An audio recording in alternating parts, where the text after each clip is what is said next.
Hello everyone, I am Dr. Kanishka Kaushik. Welcome you all on Toppers Top. So in this video we will discuss the contribution of Jyotiba Phule in our freedom struggle और उसी के साथ इन्हीं की birth anniversary पे जो टीका उत्सव की अभी स्टार्टिंग की गई है गवर्नमेंट ऑफ इंडिया के थ्रू उसको डिस्कस करेंगे। तो इन सबको शुरू करने से पहले first of all happy Navratri and happy Ramadan to all of you. I wish कि आप सभी के ड्रीम्स फुलफिल हो जल्दी से जल्दी और आप अपने ड्रीम को अचीव करें। तो चलिए वीडियो को शुरू करते हैं।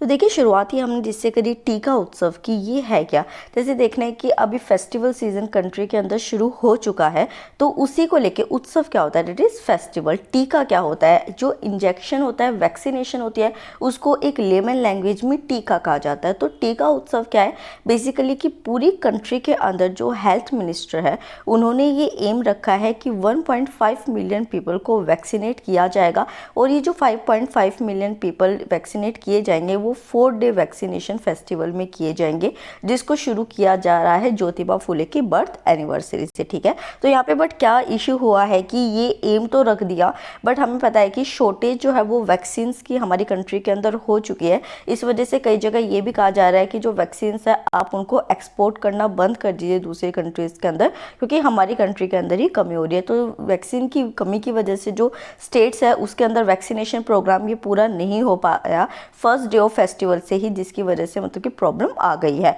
यहाँ पे जो प्रॉब्लम देखी गई वो 4 स्टेट्स के अंदर देखी गई, जैसे कि दिल्ली, पंजाब, छत्तीसगढ़ एंड उड़ीसा, जिसके अंदर स्पेसिफिकली जो वैक्सीन थी वो कम पड़ गई और आगे इशू जो भी था मतलब वैक्सीनेशन का एम था वो पूरा नहीं हो पाया।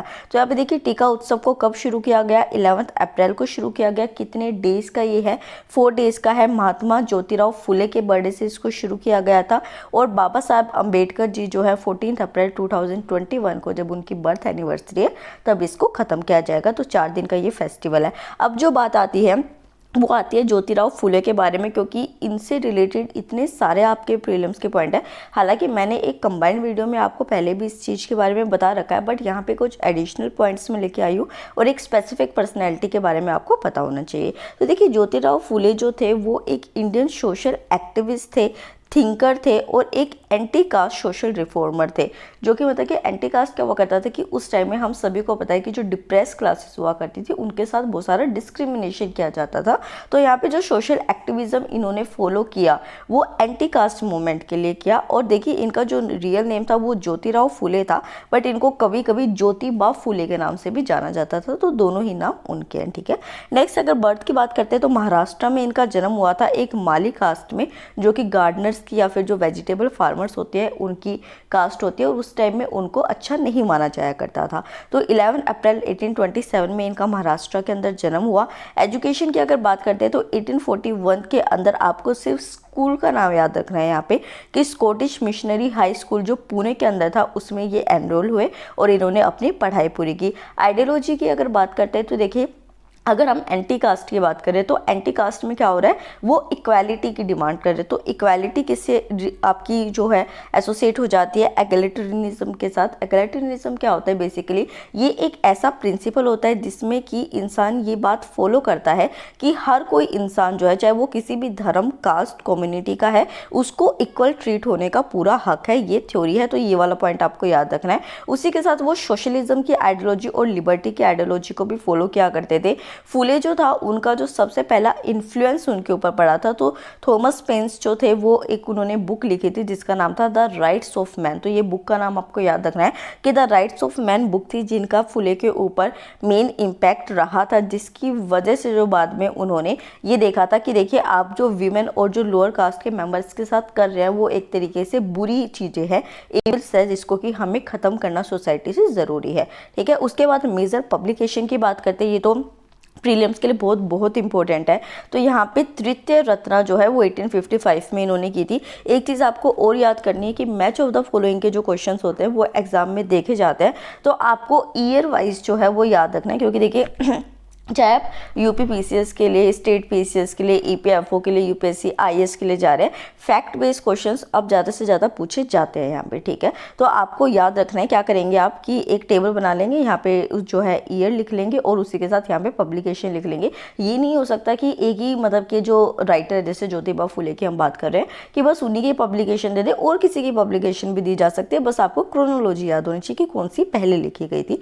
तो 1855 में तृतीय रत्ना जो थी वो ज्योतिबा फुले के थ्रू लिखी गई, फिर पवाड़ा इनके थ्रू लिखी गई, उसके बाद छत्रपति शिवाजी राजे भोसले यंचा इनके थ्रू लिखी गई 1869 के अंदर, गुलामगिरी इन्होंने 1873 के अंदर लिखी, और फिर क्षेत्रचार्य असुद जो था वो 1881 में लिखा गया।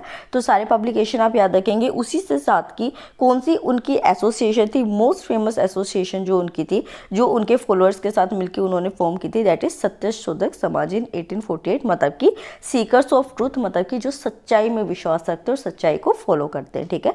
यहाँ पे जो इन्होंने अपना आइडियल रखा था या फिर जो एम रखा था वो ये था कि इक्वल सोशल और इकोनॉमिक बेनिफिट्स जो है वो लोअर कास्ट महाराष्ट्र के अंदर जो है उनको भी अवेल कराए जा सके, उनके साथ डिस्क्रिमिनेशन ना हो। उसी के साथ जो है ये म्यूनिसिपल काउंसिल के मेंबर भी रहे, इनको एज अ कमिश्नर अपॉइंट किया गया था पूना म्यूनिसिपैलिटी के अंदर, कब तक, 1883 तक, ठीक है। तो आपको ये भी याद रखना कि कौन से ईयर तक और कौन सी म्यूनिसिपैलिटी में और किस पोजीशन पे इनको अपॉइंट किया गया था, इनको कमिश्नर की पोस्ट पे किया गया था। उसके बाद देखिए हम जो गांधी जी हैं उनको हमेशा महात्मा गांधी के नाम से जानते हैं, बट आपको ये प्रीलिम का फैक्ट भी पता होना चाहिए कि गांधी जी से पहले ज्योतिराव जो थे उनको महात्मा का टाइटल दिया गया था, ठीक है। तो ये भी आपसे पूछा जा सकता है कि एक्सक्लूडिंग गांधी जी कौन से ऐसे पर्सनैलिटी थे कि जिनको महात्मा का टाइटल दिया गया था, कब दिया गया था और किसके थ्रू दिया गया था। तो टाइटल ऑफ महात्मा जो है वो इनको 11 मई 1888 में दिया गया था। एक महाराष्ट्रियन सोशल एक्टिविस्ट थे विठल राव कृष्ण जी वंडेकर करके, इन्होंने इनको महात्मा का टाइटल दिया था। तो ये भी आपका इंपॉर्टेंट कैटेगरी ऑफ फैक्ट्स के अंदर आता है। अगर हम सोशल रिफॉर्मर की बात करते हैं कि इन्होंने क्या क्या काम किए, तो 1848 में जब इनकी शादी हो गई तो इन्होंने अपनी वाइफ जो सावित्रीबाई फुले थी उनको पढ़ना लिखना सिखाया, और फिर अपनी वाइफ के साथ मिलकर इन्होंने first indigenously run school for girls. तो आपसे ये क्वेश्चन भी पूछा जा सकता है कि जो फर्स्ट इंडिजीनियस गर्ल्स स्कूल खोला गया था ज्योतिराव के थ्रू, वो किसके साथ मिलकर खोला गया था, या फिर सावित्रीबाई जो है उनसे भी रिलेटेड ये क्वेश्चन आ सकता है कि फर्स्ट इंडिजीनियस जो स्कूल था गर्ल्स का वो किसके थ्रू खोला गया था, ठीक है। तो ये वाले पॉइंट्स आपको याद रखने। उसी के साथ 1852 के अंदर जो है फुले ने 3 स्कूल्स जो थे वो एस्टैब्लिश किए थे। अब ये देखिए कि कौन सा टाइम पीरियड यहाँ पे दिख रहा है, 1852 का दिख रहा है। 1857 में क्या हुआ था, रिवोल्ट हुआ था। तो जब इस तरीके की कंडीशन जो है वो उस टाइम कंट्री के अंदर होएगी, तो क्या आपको लगता है कि कोई पर्सन जो है वो आगे बढ़ पाएगा। तो यहाँ पे क्या था, इस वजह से शॉर्टेज ऑफ फंड हो गई थी, क्योंकि 1857 का रिवोल्ट हो गया था। तो 1852 में जब स्कूल को शुरू किया गया 3 स्कूल्स को, तो फंड्स की शॉर्टेज की वजह से 1858 में उसको शट डाउन कर दिया गया, बंद कर दिया गया।